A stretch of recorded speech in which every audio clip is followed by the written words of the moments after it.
જય શ્રી કૃષ્ણ મિત્રો।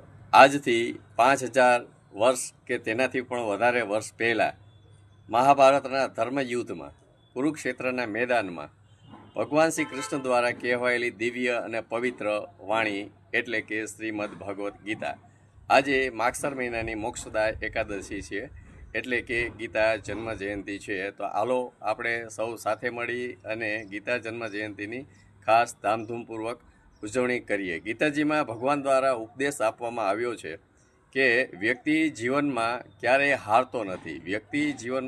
હારતો નથી, કાં તો જીતે છે અને કાં તો શીખે છે। જન્મે છે તે મૃત્યુ પામે છે અને જે મૃત્યુ પામે છે તે ફરીથી જન્મે છે અને સંસારમાં પરિવર્તન છે એ સંસારનો અતૂટ નિયમ છે। તો પરિવર્તનને પણ આપણે સ્વીકારવું જોઈશે। તો ચાલો સૌ સાથે મળી અને ગીતા જન્મ જયંતિની ઉજવણી કરીએ। જય શ્રી કૃષ્ણ।